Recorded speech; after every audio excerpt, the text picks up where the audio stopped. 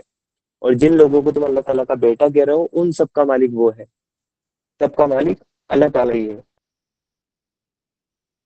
اور سب کے سب اسی کے فرمانبردار ہیں، یعنی کائنات میں سب اس کی مان رہا ہے، پوری کائنات اس کے حکم پر چل رہی ہے، سب اسی کے تو فرمانبردار ہیں۔ انسانوں کو اللہ تعالیٰ نے فری ول دے رکھی ہے، یعنی چوائس دے رکھی ہے۔ کیوں؟ کیونکہ انسانوں کا امتحان مطلوب ہے، انسانوں کا امتحان مطلوب ہے، اس لیے اللہ تعالیٰ نے انسانوں کو فری ول دے رکھی ہے۔ اللہ تعالیٰ یہ چاہتے ہیں کہ جیسے کائنات کی تمام چیزیں اللہ تعالیٰ کی فرمانبردار ہیں، اسی طرح انسان بھی اللہ تعالیٰ کا فرمانبردار رہے، اللہ تعالیٰ کے بتائے ہوئے طریقے پہ چلے، لیکن اپنی مرضی سے، کوئی زور زبردستی نہیں ہے، تاکہ امتحان برقرار رہے۔ اب آیت نمبر 117، اللہ تعالیٰ نے آیت نمبر 116 میں اولاد کی نفی کی تھی، یعنی اللہ تعالیٰ کی وہ کوئی اولاد نہیں ہے، بلکہ اللہ تعالیٰ ہر چیز کا خالق ہے اور سب اس کی مخلوق ہے۔ اب آیت نمبر 117 میں اللہ تعالیٰ کی جو قدرت خلق ہے اس کا بیان ہے۔ اللہ تعالیٰ نے کہا وہ آسمان اور زمین کا ایجاد کرنے والا ہے، یعنی پہلی بار پیدا کرنے والا ہے، جو فرسٹ جو کریشن ہے نا، وہ کائنات کی، وہ اس یونیورس کی، وہ اللہ تعالیٰ نے کی ہے، یعنی اللہ تعالیٰ آسمان اور زمین کا ایجاد کرنے والا ہے، اور جس بات کا وہ فیصلہ کرتا ہے اس کے لیے بس یہ حکم دیتا ہے کہ ہو جا، اور وہ ہو جاتا ہے۔ یعنی اللہ تعالیٰ کہتا ہے کن اور فایا کن، یعنی وہ کام ہو جاتا ہے۔ وہ کن کا مطلب ہوتا ہے ہو جا، اور فایا کن یعنی ہو گیا، وہ کام ہو گیا۔ تو اللہ تعالیٰ تو صرف ایک وہ کن کہتا ہے، اور کائنات میں ہر چیز اس کے حکم سے وہ کام وہ ہو جاتا ہے۔ تو یہاں پر اس آیت میں یہ بتانے کی وہ کوشش کی گئی ہے کہ جو اللہ آسمان وہ آسمان اور زمین کو کی بے مثال پیدا کرنے والا ہے، اتنا پرفیکٹ بنانے والا ہے، اس کی کوئی اولاد یا اس کا کوئی مددگار، یا اس اللہ کو جس نے اتنی بڑی وہ یونیورس بنایا، اس اللہ تعالیٰ کو اولاد کی کیا ضرورت ہے، یا اس کو اپنے مددگار کی ضرورت کیوں ہے؟ تو تم کیوں اس کے لیے کہ بیٹا اور بیٹیاں اللہ تعالیٰ کے لیے بناتے ہو؟ اللہ تعالیٰ تو پاک ہے ان سب چیزوں سے، اللہ تعالیٰ ان سب چیزوں سے پاک ہے، اس لیے اللہ تعالیٰ کے ساتھ کوئی بھی بیٹا یا بیٹی شریک نہ کرے، نہ اللہ تعالیٰ کی کوئی بیوی ہے۔ اللہ تعالیٰ ان سب عیبوں سے اللہ تعالیٰ پاک ہے، اور اللہ تعالیٰ آسمان اور زمین کا ایجاد کرنے والا، یعنی پہلی بار پیدا کرنے والا ہے، اور اس کا کائنات میں جو بھی کام ہوتا ہے، جو بھی وہ فیصلہ ہوتا ہے اللہ تعالیٰ کا، وہ صرف اس کے ایک حکم سے ہو جاتا ہے، یعنی اللہ تعالیٰ کہتا ہے کن اور وہ فیا کن، یعنی وہ کام ہو جاتا ہے۔ تو انسان کو یہ دیکھنا چاہیے کہ اللہ تعالیٰ کی قدرت سے کوئی چیز باہر نہیں ہے۔ انسان کتنی بھی بڑی پریشانی میں ہے، وہ اللہ تعالیٰ سے دعا کرے، اللہ تعالیٰ اس کی دعا، اس کی جو پرابلم ہے اس کو ایک کن سے دور کر سکتا ہے، اس کے ایک فیصلے سے، ایک حکم سے اس کی ساری پرابلم دور ہو سکتی ہے۔ تو اس لیے ہمیں اپنی جتنی بھی پریشانیاں ہیں ان میں صرف ہمیں اللہ تعالیٰ کو ہی پکارنا ہے، اللہ تعالیٰ کے سامنے ہی ہمیں گڑ گڑانا ہے، لوگوں کا سہارا نہیں لینا ہے، ہمیں اللہ تعالیٰ کو اپنا بیسٹ فرینڈ ہمیں بنانا ہے۔ آیت نمبر 118 ہے، اس کے بعد اس آیت میں اللہ تعالیٰ جو لوگوں کی جو جیت تھی اور ان کے جو مطالبے تھے نا، اس کا اللہ تعالیٰ نے ذکر کیا ہے آیت نمبر 118 میں۔ اللہ تعالیٰ نے کہا کہ نادان کہتے ہیں، وہ نادان یعنی وہ ناسمجھ، اللہ تعالیٰ خود کہہ رہے ہیں کہ یہ بڑے ناسمجھ لوگ ہیں، انہوں نے اللہ تعالیٰ کو پہچانا ہی نہیں، انہوں نے اللہ تعالیٰ کی قدر ہی نہ کی جیسا کہ اس کی قدر کرنے کا حق تھا۔ تو اللہ تعالیٰ نے کہا کہ نادان کہتے ہیں اللہ خود ہم سے بات کیوں نہیں کرتا، یا کوئی نشانی ہمارے پاس کیوں نہیں آتی۔ یعنی ان کا مطلب یہ تھا ان وہ نادان لوگوں کا، ناسمجھ لوگوں کا، کہ یہ چاہتے تھے کہ اللہ تعالیٰ خود ہم سے آ کر بات کرے، یا یہ ان کا مطالبہ یہ تھا یار وہ یا تو اللہ تعالیٰ ہمارے پاس کوئی رسول کیوں بھیجا، ہم سے خود آ کر بات کر لیتا، یا بات نہیں کرتا تو ہمارے پاس کوئی کتاب بھیجتا،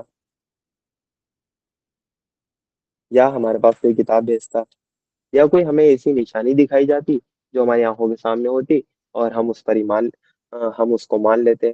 تو اللہ تعالیٰ نے اس قسم کے جو مطالبے تھے، جو یہ کرنے والے لوگ تھے، ان کو بڑا ہی نہ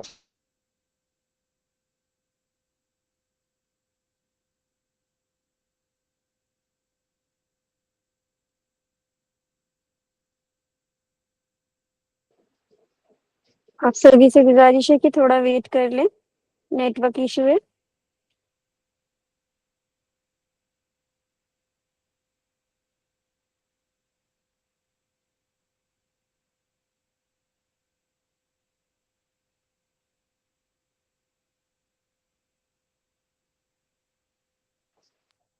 بارش ہونے کی وجہ سے سبھی جگہ یا نیٹ ڈائریکٹ ورک ہم پہ ایشوز کتاب ہیں۔ بھیجے، ڈائریکٹ ہم پہ وہی بھیجے، اگر یہ والا مطلب تو جی آواز آئی؟ جی اب آ رہی ہے۔ جی ہاں جزاک اللہ۔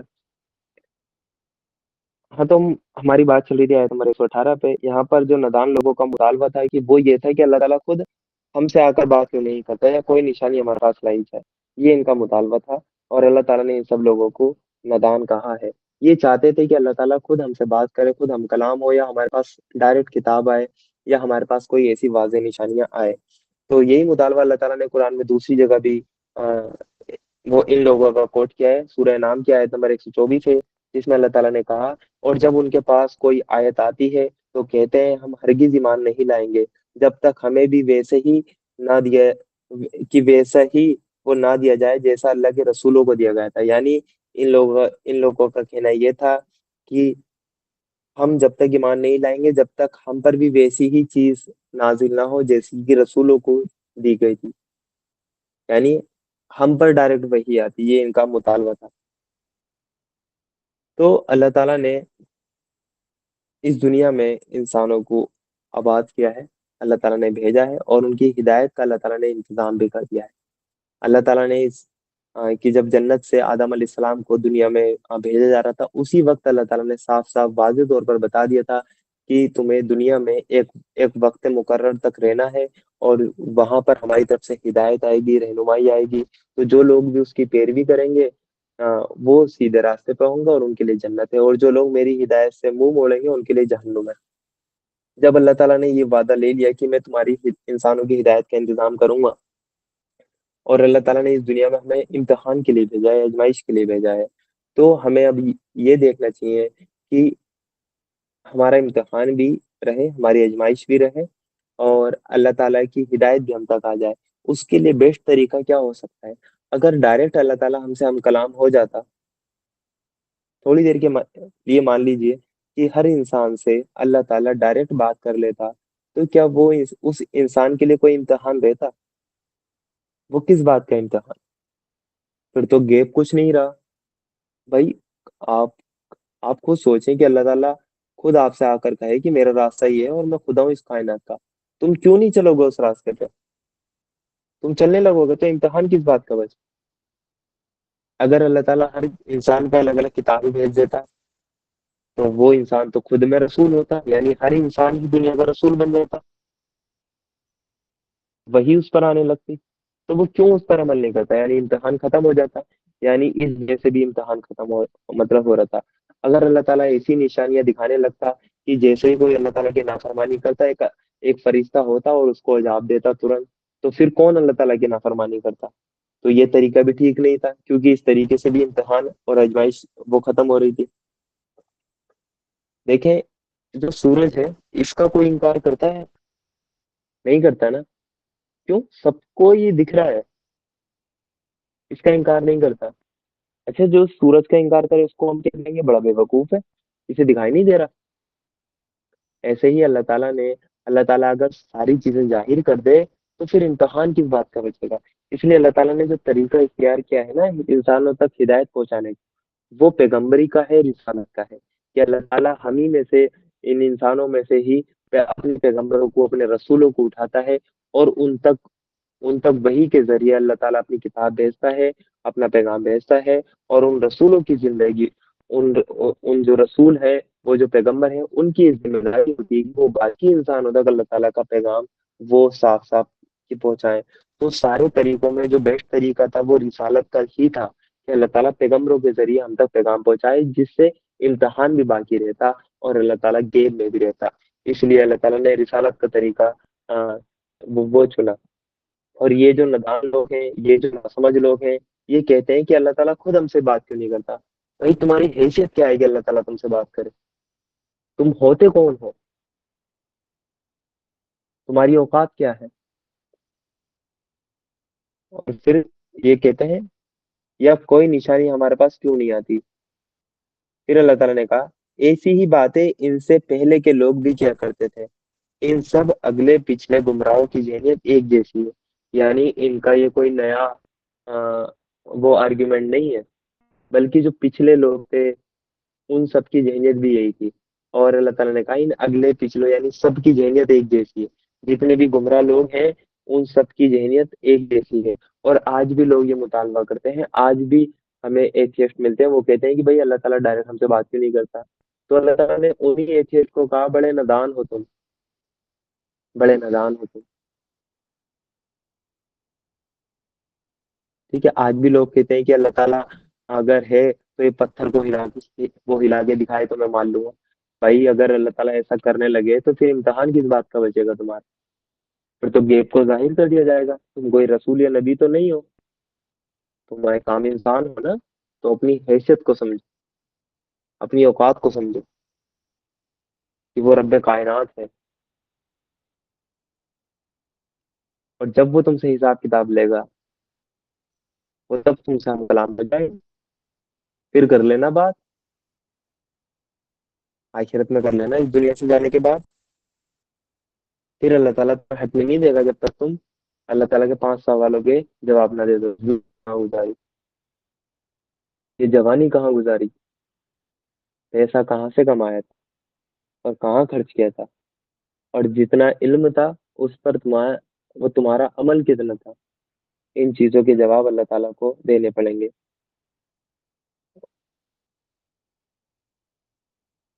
اور پھر اللہ تعالیٰ نے کہا یقین لانے والوں کے لیے تو ہم نشانیاں صاف صاف ظاہر کر چکے ہیں، یعنی جو بات کہ جو لوگ یقین لانا چاہتے ہیں، ایمان لانا چاہتے ہیں، ان کے لیے تو نشانیاں اللہ تعالیٰ نے صاف صاف ظاہر کر دی ہیں۔ پوری کائنات میں اللہ تعالیٰ کی نشانیاں پھیلی ہوئی ہیں، ہر ایک ذرے میں اللہ تعالیٰ آپ کو نظر آئیں گے، اللہ تعالیٰ کی نشانیاں کی نظر آئیں گی۔ آپ بارش کا نظام دیکھ لیں، آپ سورج کا نظام دیکھ لیں، آپ چاند کا نظام دیکھ لیں، آپ اس پیڑ پودوں کا نظام دیکھ لیں، اس میں اتنی جو زندگی ہے، اتنی جو مخلوقات ہیں، آپ ان کو دیکھ لیں۔ آپ اپنے اندر غور و فکر کریں کہ اللہ تعالیٰ نے آپ کا باڈی اسٹرکچر کیسے ڈیزائن کیا ہے۔ آپ کے اندر سے اگر ایک بھی فنکشن اگر وہ کام کرنا بند کرے تو آپ کی زندگی وہ خراب ہو جاتی ہے، خراب ہو جاتی ہے۔ تو اللہ تعالیٰ نے کہا نشانیت ہم صاف صاف ظاہر وہ کر چکے ہیں ایمان لانے والوں کے لیے، مگر جو مان کر ہی نہ دے اس کے لیے ان چیزوں میں کوئی نشانی نہیں ہے۔ ایک وہ اشعار ہے وہ کسی شاعر کا کہ ہم اہل نظر کے لیے، یعنی وہ شاعر کہتے ہیں ہم اہل نظر کے لیے اگر خدا پیغمبر نہ بھیجتا تو ہمارے لیے صبح ہی کافی تھی. یعنی ہم اہل نظر کے لیے وہ تلاش حق ہم اہل نظر کے لیے وہ تلاش حق کے لیے اگر خدا پیغمبر نہ بھیجتا تو صبح ہی کافی تھی. یعنی جو اہل نظر ہے وہ حق کو ڈھونڈ ہی لیتے ہیں. اگر اللہ تعالیٰ پیغمبر بھی نہ بھیجتا نا تو وہ صبح کو دیکھ کر اللہ تعالیٰ کو پہچان لیتے کہ سورج کیسے نکل رہا ہے، اس کا نظام کیا ہے، اس سورج کے بنا دنیا نہیں چل سکتی. تو وہ صرف سورج کو ہی دیکھ کر، یعنی صبح کو ہی دیکھ کر کہ یہ رات اور دن کا انتظام، یہ نظام کیسا ہے، اسی کو دیکھ کر وہ اللہ تعالیٰ تک پہنچ جاتے ہیں. تو اہل نظر جو ہوتے ہیں وہ اللہ تعالیٰ کو پہچان ہی لیتے ہیں. تو اللہ تعالیٰ کی بے شمار نشانیاں اس کائنات میں موجود ہیں. پھر اللہ تعالیٰ نے آیت نمبر 119 میں آ، اس چیز کا جواب دیا ہے. اوپر انہوں نے نشانی مانگی، اللہ تعالیٰ نے کہا کہ پوری کائنات میں نشانی ہے. اور پھر اللہ تعالیٰ نے اسی بات کو آگے بڑھایا. آیت نمبر 119 میں اللہ تعالیٰ نے کہا اس سے بڑھ کر نشانی کیا ہوگی کہ ہم نے تم کو علم حق کے ساتھ، یعنی اللہ کے رسول کو، کہ اس سے بڑی وہ نشانی کیا ہوگی اے نبی، ہم نے تم کو علم حق کے ساتھ خوشخبری دینے والا اور ڈرانے والا بنا کر بھیجا ہے. یعنی ہم نے تم کو بھیجا ہے، تم سب سے بڑی نشانی ہو. سب سے بڑی نشانی تو اللہ کے رسول ہمارے درمیان موجود ہے. دوسری نشانیوں کا ذکر تو بعد میں ہوگا. سب سے زیادہ جو نمایاں نشانی ہے وہ تو خود محمد صلی اللہ علیہ وسلم کی اپنی شخصیت ہے کہ کہ اللہ کے رسول صلی اللہ علیہ وسلم کی پیغمبر بنائے جانے سے پہلے کہ ان کے حالات آپ دیکھ لیں کہ وہ کیسے تھے. امی تھے، پڑھنا لکھنا نہیں جانتے تھے، عرب عرب قوم میں پیدا ہوئے تھے. جو ان کے ملک کے حالات تھے وہ آپ دیکھ لیں. ان میں کوئی نظام، کوئی سسٹم نہیں تھا. اور 40 سال تک اس ماحول میں اللہ کے رسول نے زندگی وہاں پر بسر کی. 40 سال تک. اور پورا معاشرہ انہیں کیا کہتا تھا؟ صادق اور امین. اور اس کے بعد اللہ کے رسول نے اس پیغمبری کی جو ذمہ داری تھی اس کو نبھانا شروع کیا، اس کو ادا کرنا شروع کیا. اور 23 سال کے اندر پورے عرب کی سوسائٹی کو بدل کر رکھ دیا. جو عرب کے بدو بات بات پر کہ تیرے اونٹ نے میرے اونٹ سے پہلے پانی کیوں پی لیا، اس پر تلواریں نکال لیا کرتے تھے، اللہ کے رسول نے ان سب کو منظم کر کے ایک اسلامک سوسائٹی قائم کر کے دکھائی ماتر 23 سالوں میں. اتنا بڑا انقلاب، اتنا بڑا ریولیوشن وہ لے کر آ گئے. اور وہ جو اللہ کے رسول کی زندگی میں نشانیاں ہیں، وہ کیا نشانیاں ہیں کہ 40 سال تک وہ تمہارے ہی درمیان پلے بڑھے، تمہارے ہی درمیان رہے. ان کے پاس نہ تم نے ان کے منہ سے کوئی ایسی باتیں سنی تھی، لیکن 40 سال بعد وہ اچانک قرآن بیان کر رہے ہیں. ایسی اس میں رول اینڈ وہ ریگولیشن آ رہے ہیں جو پورے عرب میں موجود نہیں ہے. تو یہ تو خود اللہ کے رسول صلی اللہ علیہ وسلم کی جو زندگی ہے وہ نشانی ہے. یعنی اس سے بڑھ کر نشانی اور کیا ہوگی کہ ہم نے تم کو، یعنی اے نبی کہ محمد صلی اللہ علیہ وسلم، ہم نے تم کو علم حق کے ساتھ خوشخبری دینے والا اور ڈرانے والا بنا کر بھیجا ہے. جو ایمان لیا ہے ان کے لیے خوشخبری وہ دینے والے ہیں، وہ جنت کی. اور جو ایمان نہیں لاتے، جو کافر ہیں، ان کے لیے ڈرانے والے بنا کر اللہ کے رسول بھیجے گئے ہیں. پھر اللہ تعالیٰ نے کہا اب جو لوگ جہنم سے رشتہ جوڑ چکے ہیں ان کی طرف سے تم ذمہ دار اور جواب دہ نہیں ہو. یعنی جو اتنا ہونے کے باوجود بھی تم پوری کائنات کی نشانیاں دیکھنے کے بعد بھی خود تمہاری زندگی میں وہ اللہ تعالیٰ کے ہونے کی وہ تمام نشانیاں موجود ہیں کہ تم اللہ کے رسول ہو. یہ سب دیکھنے کے بعد بھی وہ پھر بھی اگر ایمان نہیں لاتے تو ان لوگوں نے اپنا رشتہ کس سے جوڑ لیا؟ جہنم سے جوڑ لیا. اس لیے ان کی طرف سے تم اب ذمہ دار اور جواب دہ بالکل بھی نہیں ہو. پھر اللہ تعالیٰ نے آیت نمبر 120 میں کہا کہ یہودی اور عیسائی تم سے ہرگز راضی نہ ہوں گے جب تک تم ان کے طریقے پر نہ چلنے لگو. یعنی اللہ کے رسول صلی اللہ علیہ وسلم اہل کتاب کو اس قرآن کی دعوت کو دیتے تھے تو اللہ تعالیٰ نے صاف صاف بتا دیا کہ ان کی ہٹ درمیاں، ان کی باطل پرستی، ان کی جو وہ دنیا پرستی کا حال یہ تھا، ان کے تکبر کا حال یہ تھا کہ تم سے راضی تب تک نہیں ہوں گے جب تک تم ان کے طریقے پہ نہ چلو. یعنی جب تک تم خود ان کی ملت پر نہ لوٹ جاؤ. اگر تم یہودی ہو جاؤ گے تو یہ تم سے تبھی راضی ہو سکتے ہیں. اگر تم عیسائی ہو جاؤ گے تو عیسائی تم سے راضی ہو جائیں گے.